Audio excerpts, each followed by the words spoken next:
প্রিয় দর্শক সবাইকে শুভেচ্ছা জানিয়ে শুরু করছে আপনাদের প্রিয় অনুষ্ঠান কৃষি কথার কৃষকের গল্প। এই মুহূর্তে যে যেখান থেকে বসে আমার এই অনুষ্ঠান দেখছেন সবাইকে শুভেচ্ছা জানাই আজকের প্রতিবেদনে। প্রিয় দর্শক, আজ আমি আপনাদের নিয়ে আসছি পাবনা জেলার সুজানগর থানার ঐতিহাসিক গাজনা বিলে চরদুলাই। এখানে এক কাকা, উনি হাঁস পালন করে ব্যাপক সফলতা অর্জন করেছেন বলে মনে করছেন সেই কাকা। সেই সফলতার গল্পই শুনো সেই কাকার কাছ থেকে। চলুন আর দেরি না করে শুরু করি আজকের প্রতিবেদন।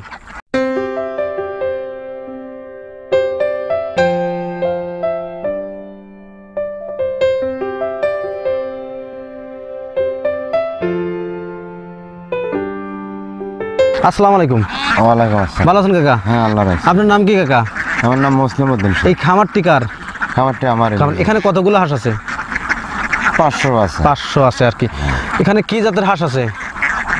ক্যাম্বেল জাতের হাঁস আছে। আপনার হাঁস পালন করার অভিজ্ঞতা কতদিন কার? আজ দীর্ঘ 4-5 বছর। আচ্ছা, দেশে তো আরো বিভিন্ন জাতের হাঁস আছে, রাজা হাঁস আছে, দেশি হাঁস আছে। এইগুলো বাদ দিয়ে আপনি কেন ক্যাম্বেল হাঁস দিয়ে খামার করলেন? ক্যাম্বেল হাঁসের হচ্ছে লোকে ডিম দেয় বেশি। কাকা, এইখানে তো আপনার 500 পিস হাঁস আছে। হ্যাঁ, 500। এক একটা হাঁস বছরে কি পরিমাণ ডিম দেয়? 200 থেকে 250 ডিম দেয়। 250 ডিম দিয়ে থাকে আর কি। হাঁস পালনের অভিজ্ঞতা তো আপনার পুরনো, অনেক পুরনো আর কি।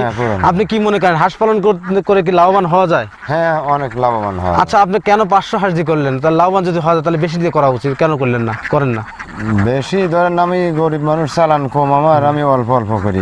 যারা চালান বেশি আছে তাদের হয়তো বেশি করি। বেশিতেও লাভ বেশি। হ্যাঁ, বেশিতে বেশি, কমেও তো লাভ আছে। আপনি এই 500 হাঁস থেকে কি পরিমাণ আয় হয় প্রতি মাসে আর কি? মাসে খাদ্যটা দিটি ধরেন হাইলির কর্মচারীর বেতন দেওয়া লাগে, এর খাদ্য আছে। প্রত্যেক দিন ধরেন 3 মণ করে ধান যাচ্ছে। প্রতিদিন 500 হাজার 3 মণ ধান যাচ্ছে? হ্যাঁ, 3 মণ ধান চলে। কি পরিমাণ আয় হয় প্রতি মাসে? তাও প্রতি মাসে 1030 টাকা আয় থাকে। 30,000 টাকা আয় থাকে আর কি। আচ্ছা, এখন তো আপনার বিলে যে পানি তো নাই, খাবারও নাই, এখন এই থাকে না বিলে যখন পানি তখন কি পরিমাণ আয় থাকে আপনার? তখন বেশি থাকে। তখন কি পরিমাণ থাকে? তখন ধরেন 40,000 থাকবে। এখন পানি, এখন 10,000-এর বেশি খাদ্য দেওয়া লাগে। মানে সব খরচ বাদ দিয়ে তাও 40,000 থাকে। আপনি প্রতিদিন কতটি ডিম দেয় আর কি হাঁসে? ধরেন 400 ডিম দেয়। ধরেন এই হাঁসে এখন কতগুলো ডিম আছে? এখন বর্তমান ডিম আবার কমে গেছে, আমার ডিম আবার আসবে। 400 ডিম যদি দেয়, হ্যাঁ, তাহলে প্রতিদিন আপনি কত টাকা ডিম বিক্রি করেন? ধরেন 30-3200 টাকা। মানে 400 ডিম দিলে 3200 ডিম বেচেন। হ্যাঁ, আমি তো জানি যে 100 ডিমের দাম 1100 টাকার মতো। ধরেন এই সিজনে কমে যায়, আবার ওই পৌষ মাসে, মাঘ মাসে। বুঝতে পারছি, সিজনে দাম বাড়ে, গরমের সিজনে কমে যায় আর কি। প্রিয় দর্শক, আর একটা গুরুত্বপূর্ণ কথা শুনলাম এই খামারির কাছ থেকে। কারণ গরমের সিজন আসলে হাঁসের ডিমের দাম কমে। কেন? কারণ চাহিদাটা কমে যায়।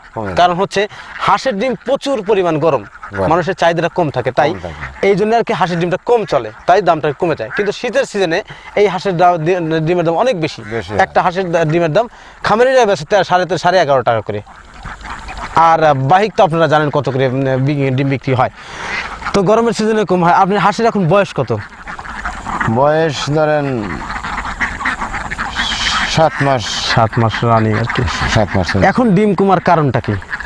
এখন ওর সিজন আছে, ওই অজ্ঞান মাসের দিন ধরেন পাড়া ধরছে, পারতে আসে। এখন এটা ফাল্গুন মাস, এই সময় আবার পাক ফোর ছাড়ি দিবি, সারি ডিম আবার নতুন করে আবার ধরবি, ফোরও নতুন উঠবি, আবার ডিম ধরবি। প্রিয় দর্শক, হাঁসের পাক যদি পরে সেক্ষেত্রে কিন্তু ডিম বন্ধ হয়ে যায়। এক্ষেত্রে কোনো খামারি বা নতুন কোনো খামারি টেনশন করার কোনো কারণ নেই। কারণ হচ্ছে হাঁসের ফোর পড়লে বা পালক পড়লে সেক্ষেত্রে অবশ্যই হাঁসের ডিম থাকবে না। আবার 1 মাস গ্যাপ দেওয়ার পর আবার নতুন করে ডিম শুরু হবে, যখন আবার পালক আবার গজাবে। তো এই বিষয়ে খামারিরা কোনো টেনশন করার কোনো প্রশ্নই ওঠে না। কারণ ডিম দিচ্ছে, ডিম আবার দেবে, এটাই হচ্ছে চিরন্তন সত্য। আচ্ছা কাকা, আপনি কি মনে করেন নতুন যারা খামারি বা খামার করবেন তারা যদি হাঁসের খামার করে তারা কি লাভবান হতে পারবে?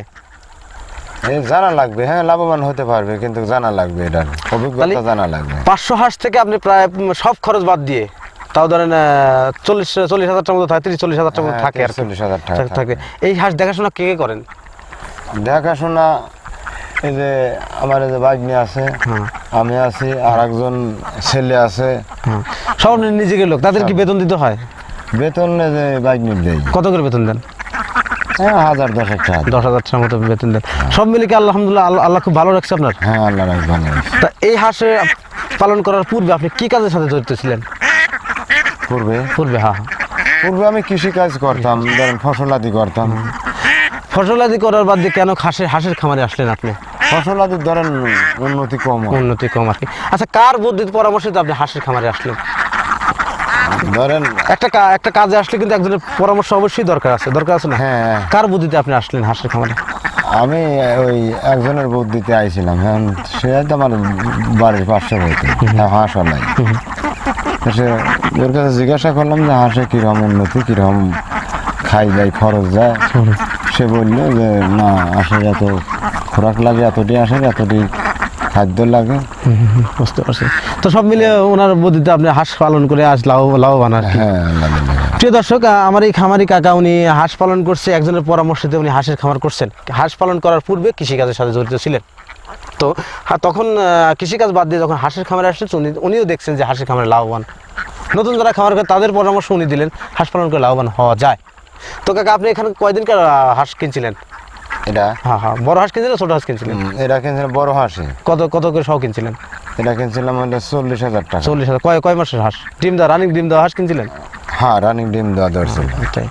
তো এই হাঁস কিনে আপনি লাভবান হয়েছে, নতুন যারা খাওয়া তারা লাভবান হতে পারবে, এটা নিশ্চিত। কিন্তু এর পরিচর্যা ঠিক মতো করতে হবে। হাঁসের কি খাবার দিয়ে থাকেন আপনারা? হাঁসের খাবার দিলে বিলি শামুক খায়, আর হলো দান। আর কিছু দেন না? তাছাড়া আর কিছু না। তাছাড়া কি অন্য কোনো খাবার দেওয়া যায়? অন্য কোনো খাবার দিলে পারে ডিম দেয় না। হাঁসের টুরি দিলে পারে, ও সমস্ত দিলে পারে ডিম কম হয়। আর দান দিবেন, এই যে কেবল দান খাওয়া নিয়ে আসলাম। আচ্ছা, ধানের সাথে পাশাপাশি কিন্তু গম কি দেওয়া যায়? হ্যাঁ, গমটা দিলে পারে স্বাস্থ্যটা ভালো হয়, শরীরটা ঠিক সুস্থ থাকে আর কি।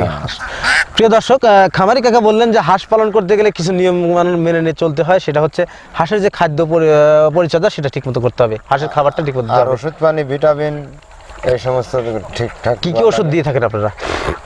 ওই বড়ি আছে, বড়ি দেই। যাকে আপনি নাম বলতে পারবেন না আর কি। হ্যাঁ, তারপরে ক্যালসিয়াম ভিটামিন আছে। এগুলো কার কাছ থেকে আনেন আপনারা? আমরা দুলাই বাজারে ভেটেরিনারি ডক্টর আছে, ওদের কাছ থেকে ওষুধটাকে নিয়ে আসেন। ওরা কি আপনাকে ঠিক মতো সার্ভিস দিয়ে থাকে? হ্যাঁ। আচ্ছা, হাঁসের ভ্যাকসিন সম্পর্কে আপনি কি ধারণা আছে? ভ্যাকসিন সম্বন্ধে ধারণা আছে। ভ্যাকসিন 3 মাস 4 মাস বাদে দেওয়া। 4 মাস? কেন 4 মাস বাদে দিতে হয়? ধরেন হয়তো ডায়রিয়া, বুঝছেন, ল্যাংড়া, এই সমস্ত রোগের জন্য ভ্যাকসিন দিলে পারে এই সমস্ত রোগ ধরে না আর কি। মানে ভ্যাকসিন হচ্ছে টিকা স্বরূপ আর কি। টিকা স্বরূপ। টিকার যেমন আমরা টিকা নেই, তেমন হাঁসের ওইরকম টিকা দিতে হয়, যাতে ওই রোগটা আসলে কোনো ওষুধ খাওয়ালে যাতে 100% কাজ হয়, এই জন্য ভ্যাকসিনটা দিতে হয় আর কি। প্রিয় দর্শক, ভ্যাকসিন সম্পর্কে বললেন যে ভ্যাকসিন হাঁসকে দেওয়া হয় টিকা স্বরূপ। কারণ হচ্ছে টিকা স্বরূপ দেওয়া হয় যাতে অন্য কোনো ওষুধ দেওয়ার সাথে সাথে সেটা কাজ করে থাকেন। হাঁস কিনছেন 40,000 টাকা সহ। ওনার এখানে 500 হাঁস আছে, 500 হাঁস দিয়ে সুন্দর করে আমার খামারটি গড়ে তুলছেন। তো কাকা, খামারটি অনেক বড় করুক, দীর্ঘায়ু হোক, সুন্দর পরিচালনা হোক, এবং ওনাকে দেখে সবাই শিখুক বা জানুক। তো আজ এ পর্যন্ত দেখা হবে পরবর্তী ভিডিওতে। ভালো থাকেন, সুস্থ থাকেন, আল্লাহ হাফেজ।